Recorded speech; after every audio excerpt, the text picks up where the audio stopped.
জীবন। ধ্যান যদি করতে চাও, দেখবেন ধ্যানী যারা ধ্যান করেন তারা ধ্যানে বসে আগে একটা হরি নাম করে নেন, হরি ওম, হরি ওম, হরি ওম,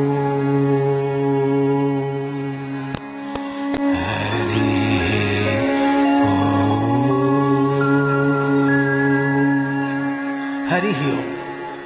ওই যে হরি ওম, হরি ওম বলছেন, ওতেই কিন্তু তার ধ্যানের হরিনাম করা হয়।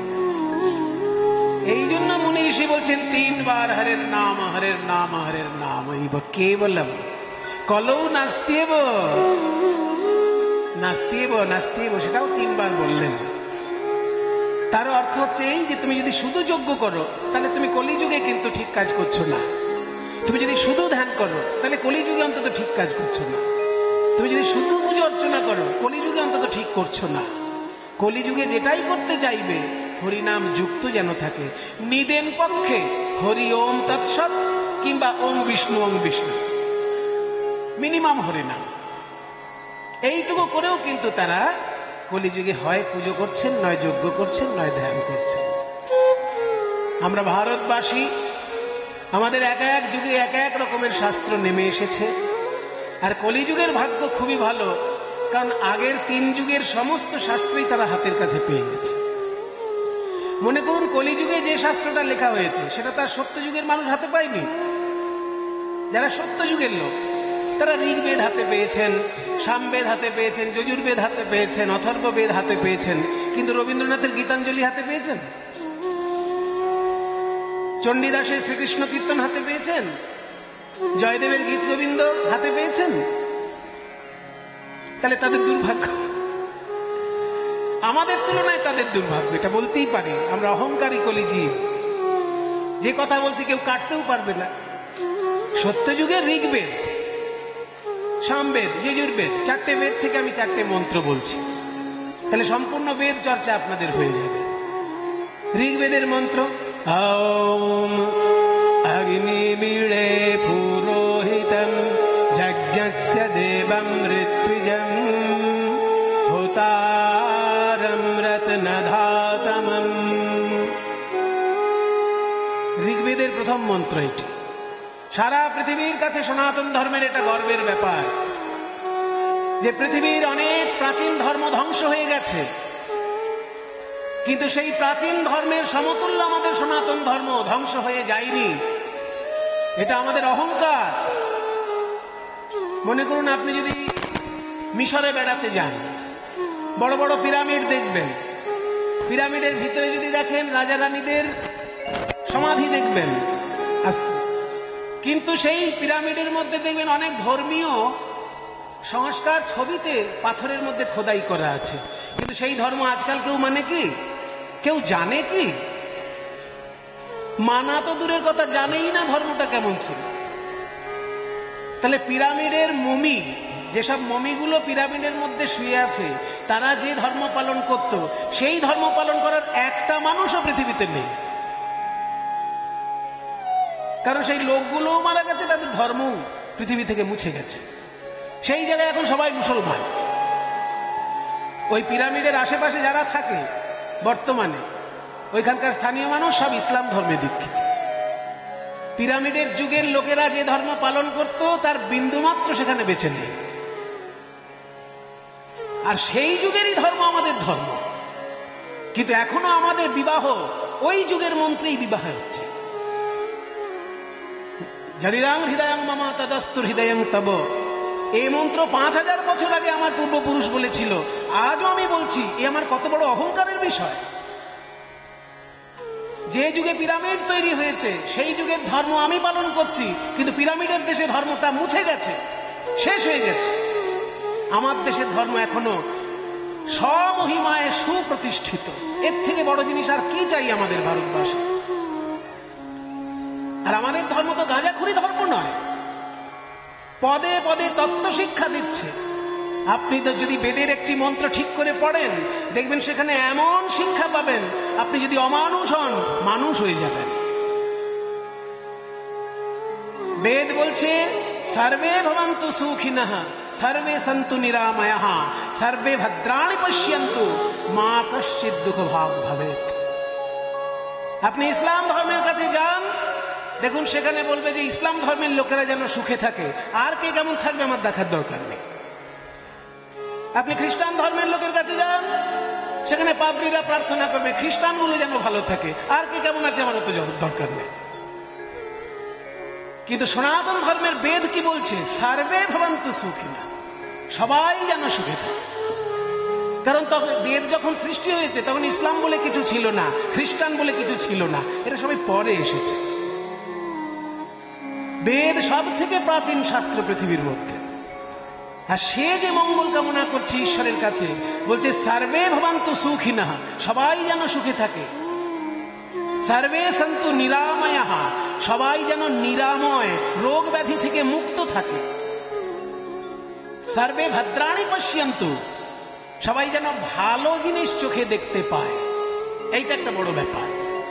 ছোটবেলা থেকে যদি একজন চুরি দেখে, সে আস্তে আস্তে বড় চোর তৈরি হবে। কিন্তু ছোটবেলা থেকে যদি একজন বৈষ্ণবের সাধনা দেখে, সে বড় বৈষ্ণব না হতে পারলেও অন্তত একটা ছোট লোক হবে না, ভদ্রলোক হবে, চোর অন্তত হবে না। ছোটবেলা থেকে যদি বৈষ্ণবের যাজন, ব্রাহ্মণের যজন কেউ দেখতে পারে, সে বড় হয়ে অন্তত একটা পাষণ্ড হবে না, ভদ্রলোক তৈরি। সেই জন্য বলছে সর্বে ভবন্তু সুখিনঃ সর্বে সন্তু নিরাময়াঃ সর্বে ভদ্রাণি পশ্যন্তু, সবাই যেন ভালো জিনিস দেখতে পায়। মা কশ্চিৎ দুঃখ ভাগ ভবেৎ, কেউ যেন দুঃখ না পায়। এই একটা মন্ত্রই তো যথেষ্ট জগতের কল্যাণ কামনার জন্য। তাই এটা আমাদের গর্ব যে পৃথিবীতে যে যুগে পিরামিড তৈরি হয়েছে, সেই যুগে আমাদের ঋগ্বেদের মন্ত্র, আর সেই মন্ত্র আজ পর্যন্ত পুজোর মধ্যে, যজ্ঞের মধ্যে প্রচলিত আছে, আমাদের বিবাহ সংস্কারের মধ্যে, আমাদের শ্রাদ্ধ সংস্কারের মধ্যে প্রচলিত আছে। এটাই তো আমাদের গর্বের ব্যাপার। তাই প্রথম বললাম ঋগ্বেদ থেকে মন্ত্র, অগ্নিমীড়ে পুরোহিতম, মানে অগ্নিকে আমি উপাসনা করি। এখানে অগ্নি শব্দের অর্থ মানে শুধু আগুন নয়।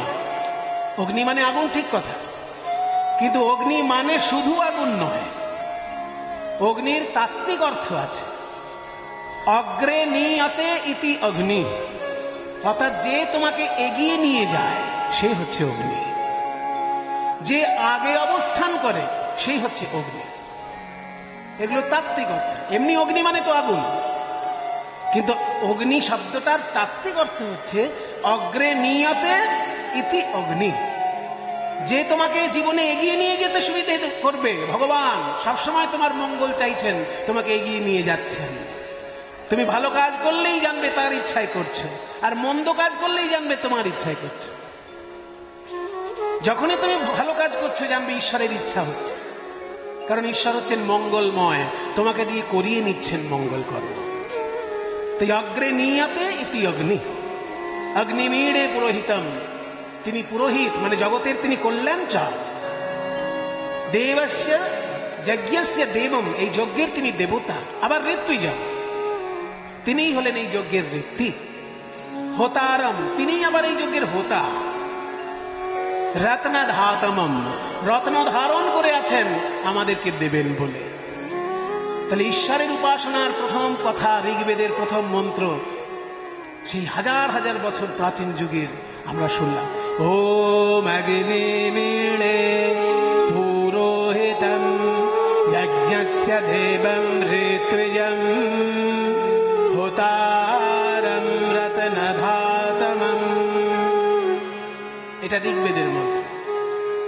তারপর সামবেদ, সামবেদের প্রথম মন্ত্র ওম অগ্না আয়াহি বীতয়ে গৃণানো হব্যদাতয়ে নিহোতা সৎসিবর্হিষি।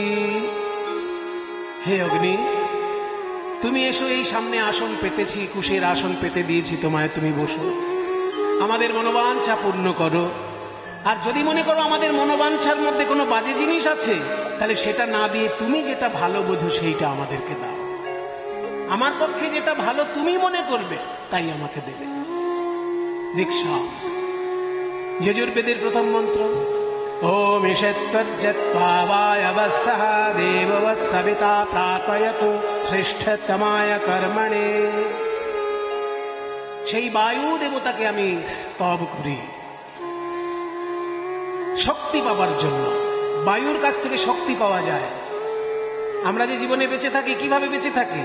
যদি নাকে অক্সিজেন যায় তবেই তো বেঁচে থাকি। তাহলে নাকে যদি অক্সিজেনটা না যায় বাঁচবে কেউ?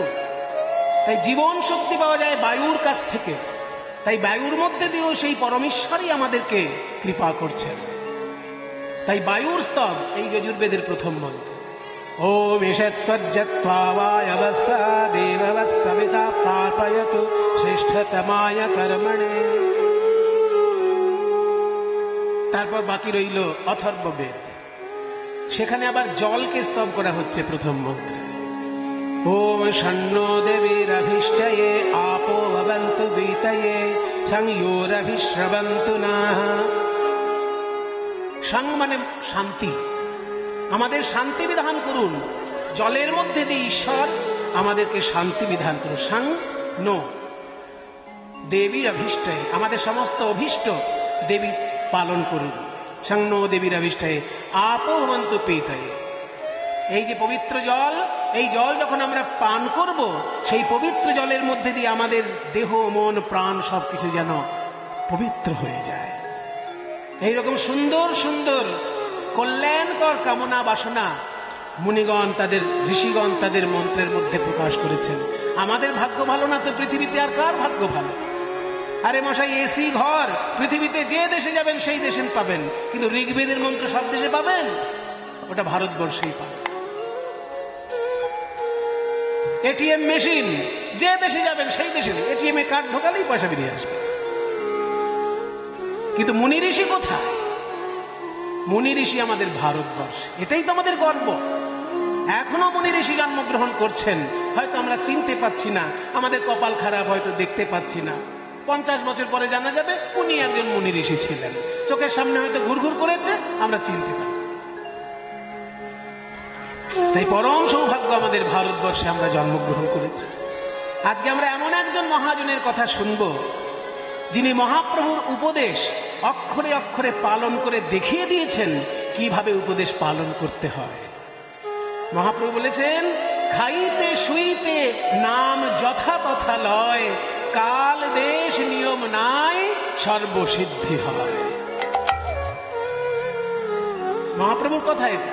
খাইতে শুইতে নাম, নাম নামকারে বৌধানি য সর্বশগতি সত্রার্পিতা নিয়মিত স্মরণেন কাল। एतादृशी तव कृपा भगवन् ममापि दुर्दैवमिदृशमिहाजनिनानुरागः।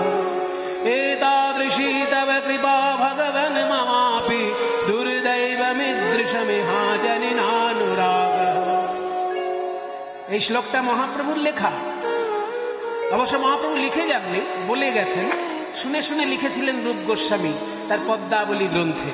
পরবর্তীকালে পদ্মাবলী গ্রন্থ থেকে কৃষ্ণদাস কবিরাজ চৈতন্য চরিতামৃতের একদম শেষ অধ্যায়ে রেফারেন্স দিয়েছে। ভালো বইতে অন্য ভালো বইয়ের রেফারেন্স থাকে। তো কৃষ্ণদাস কবিরাজ যে চৈতন্য চরিতামৃত লিখেছেন তার একদম শেষ অধ্যায়ে মহাপ্রভুর বলে যাওয়া 8টি শ্লোক পরপর পাওয়া যায়।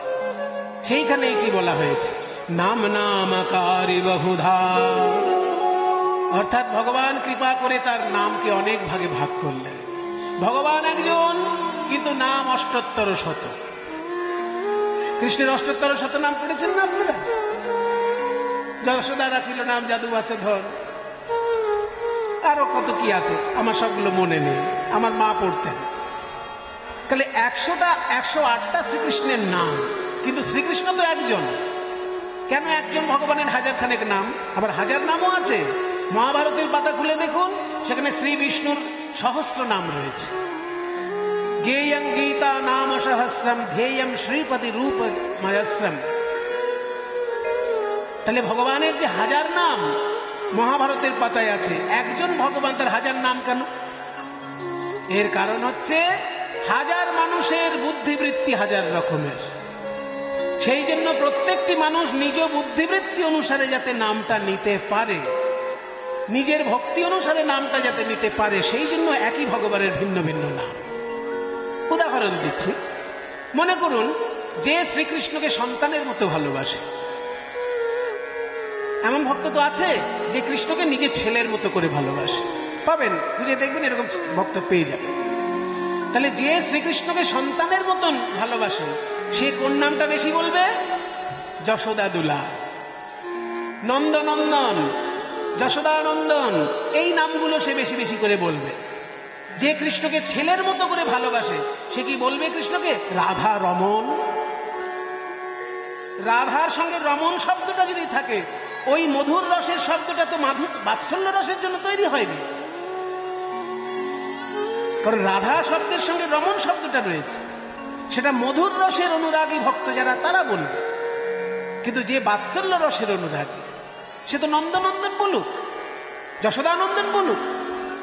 এই জন্য এক ভগবানের এত নাম, যে বিভিন্ন বিভিন্ন রস অনুসারে ভক্ত তৈরি হয়, বিভিন্ন বিভিন্ন রস অনুসারে যাতে তারা নাম নিতে পারে, তাই এক ভগবানের এত নাম। নাম নামকারী বহুধা, প্রথম কথা। দ্বিতীয় কথা কি? নিজ সর্বশক্তি তার পিতা, ভগবান তার নিজের সমস্ত ক্ষমতা নামের মধ্যে দিয়ে দিয়েছে। তৃতীয় কথা কি? নিয়মিত স্মরণে না কাল, এই নাম নিয়মিত গ্রহণে কোনো সময় সীমা বেঁধে দিল না। এতাদৃশী তব কৃপা, এমন তোমার কৃপা ভগবান যে নিজের নামকে তুমি হাজার ভাগে ভাগ করলে, নিজের সমস্ত শক্তি নামে দিয়ে দিলে, আর নাম বলার জন্য কোনো সময় বেঁধে দিলে না। অথচ আমার দুর্ভাগ্য দেখো, দুর্দৈবমিহাজনিনানুরাগ, এমন আমার দুর্ভাগ্য যে এই হরিনামে আমার কোনো রুচি এলো না, হরিনামে আমার কোনো অনুরাগ জন্মগ্রহণ করলো না। আজকে শুভ একাদশী, আজকে আমাদের পরম সৌভাগ্য, সেই হরিনামের সঙ্গে আমরা যুক্ত হতে পেরেছি। তাই আজকে দেখুন, এমন একজনের জীবন কথা শুনব, যিনি প্রত্যেকটি মুহূর্ত দিয়ে বুঝিয়ে দিয়েছেন, ওই যে খাইতে শুইতে নাম যথা তথা লয়, কাল দেশ নিয়ম নাই সর্বসিদ্ধি হয়। সেই নাম যিনি জীবন দিয়ে দেখিয়ে দিয়েছেন, তার কথা আজকে আমরা শুনব। দেখি পদকর্তা কি বলছেন। পদকর্তা বলছেন, কলি ঘোর তিমিরে গড়া সল জগজন, কলির ঘোর অন্ধকার যখন জগৎবাসীকে গ্রাস করল, ধর্ম কর্ম রহু দূর, ধর্ম আর কর্ম বিদায় নিল। অন্ধকার এমন একটা জিনিস যে সেখানে ধর্ম থাকতে পারে না আর কর্ম থাকতে পারে না, অধর্ম এসে উদয় হয় আর কুকর্ম এসে উদয় হয়। এই যে এতগুলো আলো জ্বলছে এখানে, কীর্তনে আপনারা রস আস্বাদন করছেন, কিন্তু সব আলোগুলো যদি নিভে যায়, তখন একটা অস্বস্তি বোধ হবে না? আর আলোগুলো যদি নিভে যায়, কারোর উপকার হোক না হোক, একটা মানুষের উপকার হবে যদি কেউ এখানে পকেট মার থাকে, সে দেখবে এই সুযোগ পেয়েছি বাবা, একবার শুধু লাইটটা নিভে গেছে আমার জীবনে, দেখি পাশের লোকটার হয়তো 500 টাকার নোট কখানে এনেছে দেখে নি। তাহলে কি বললাম, যখনই অন্ধকার এসে যায় তখন ধর্ম সেখান থেকে বিদায় নেয়, কর্ম সেখান থেকে বিদায় নেয়, অধর্ম এসে উপস্থিত হয় আর কুকর্ম এসে উপস্থিত হয়। এইখানেই ঘটে যেতে পারে। আলো চলছে, সবাই সুন্দরভাবে গান শুনছে, যেই অন্ধকার অমনি পকেট মারের কাজ শুরু। তাই পদকর্তা বলছেন, কলি ঘোর তিমিরে গড়া আসল জগজন, ধর্ম কর্ম রহু দূর, অসাধনে চিন্তা মনে বিধি মিলাবল আনি, গোড়া বড় দয়ারু ঠাকুর। আমি কোনো সাধন ভজন করিনি চৈতন্যদেবকে কাছে পাবার মতো, কিন্তু বিধাতা এতখানি করুণাময় যে চৈতন্যদেবকে এনে দিল আমাদের মতন হতভাগা বাঙালির মধ্যে। এই বিধাতার পরম কৃপা যে চৈতন্যদেবকে আমাদের মধ্যে এনে দিয়েছে। তাই বলি গোরা গুণ কহনে না যায়, না যায়, গোরা গুণ কহনে না যায়, বলা যায় না, গোরা গুণ কহনে না যায়, যায় গো, গোরা গুণ কহনে না যায়, যায়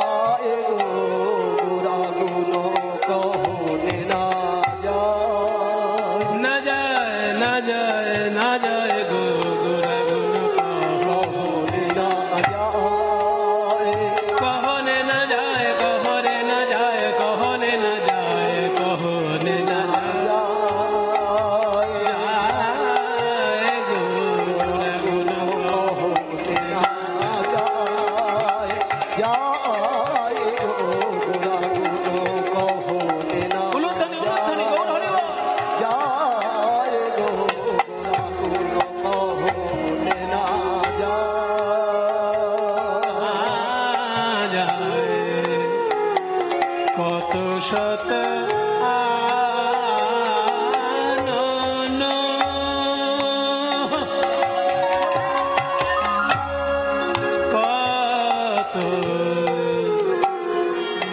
কত শত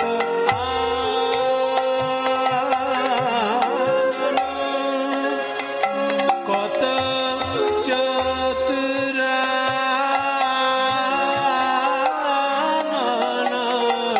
কত শত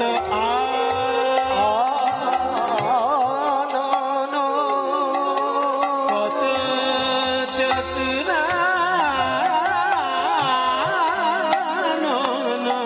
কত শত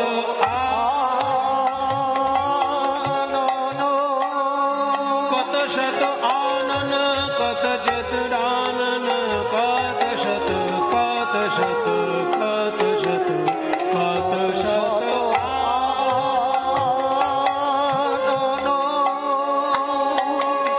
ব্রহ্মার কয়টি মাথা দেখি, দেবতাদেরকে চেনেন কিনা সবাই একটু দেখে নিন। ব্রহ্মার কয়টি মাথা? 4টি মাথা। খুব ভালো বলেছে। সৃষ্টিকর্তার 4টি মাথা। কেন না 4 মুখে তিনি 4 বেদ উচ্চারণ করেছেন। আরো কেন না তিনি জনগণের কল্যাণের জন্য 4টি বিষয়ের শাস্ত্র তৈরি করেছেন। ধর্মশাস্ত্র, অর্থশাস্ত্র, কামশাস্ত্র এবং মোক্ষশাস্ত্র। ধর্ম, অর্থ, কাম, মোক্ষ 4 রকমের শাস্ত্র তার মুখ থেকে বেরিয়েছে, 4টি বেদ তার মুখ থেকে বেরিয়েছে। তাই 4টে বদন ব্রহ্মার।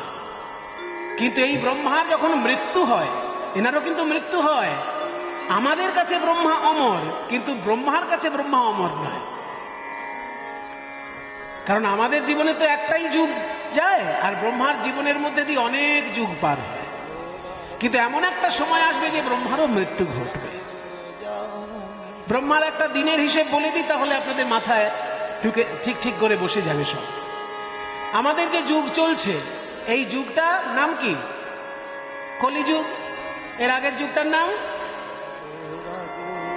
দাপর যুগ। তার আগের যুগটার নাম ত্রেতা যুগ। তার আগের যুগটার নাম সত্য যুগ। সত্য যুগ, ত্রেতা, দাপর, কলি, সত্য, ত্রেতা, দাপর, কলি, সত্য, ত্রেতা, দাপর, কলি। এইরকম যদি 71 বার যায়, এই যে রাউন্ড সত্য, ত্রেতা, দাপর, কলি, সত্য, ত্রেতা, দাপর, কলি ঘুরে ঘুরে যদি 71 বার শেষ হয়, তবে একটা মন্বন্তর শেষ হয়। মানে একজন মনুর রাজত্বকাল সম্পূর্ণ হয়। এইরকম 14 জন মনুর রাজত্বকাল সম্পূর্ণ হলে তবে ব্রহ্মার একটা দিন শেষ হয়। 4টে যুগ 71 বার ঘুরলে তবে একটা মন্বন্তর, 14টা মন্বন্তর হলে তবে ব্রহ্মার একটা দিন শেষ হলো। এইরকম 360 দিন শেষ হলে ব্রহ্মার একটা বছর তৈরি হয়। এরকম 100 বছর ব্রহ্মার আয়ু। কাজেই আমাদের কাছে ব্রহ্মা অমর, কিন্তু ব্রহ্মার কাছে ব্রহ্মা অমর নয়। তার এখন বয়স চলছে 50 বছর 1 দিন।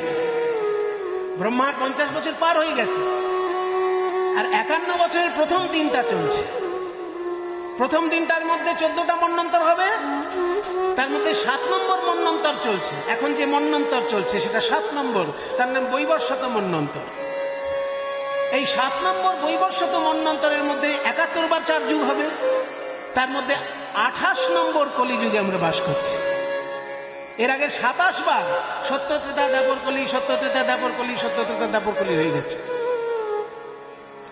কাজে আমাদের কাছে ব্রহ্মা অমর, কিন্তু ব্রহ্মার কাছে ব্রহ্মা 100 বছর পরে মরে। এখন ব্রহ্মার বয়স তার হিসেব অনুযায়ী 50 বছর 1 দিন। তার যখন 100 বছর হবে তার মৃত্যু হবে। এবার ব্রহ্মার আবার প্রমোশন হয়।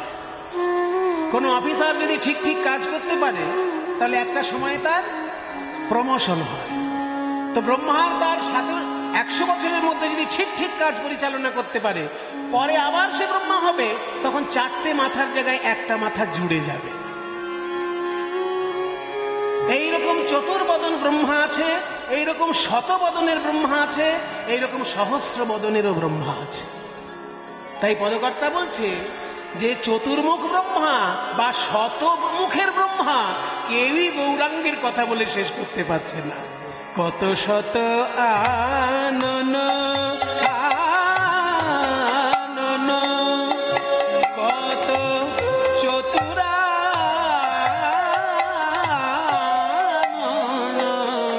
কত শত আনন, আর কত চতুরানন, বরণিয়া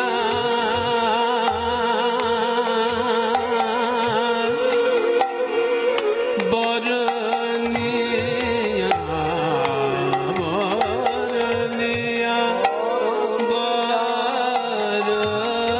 বরণিয়া বরণিয়া ওর নাহি পায়, ওর নাহি পায়, ওর মানে সীমা, ওর নাহি পায় মানে সীমা পায় না, সীমা পায় না, সীমা পায় না, পায় না, পায় না, পায় না, বরণিয়া ওর নাহি পায়, নাহি পায়। কহতে না যায় আমার গোরা গুণ কহতে না যায়। Gama badani sa mala sani da,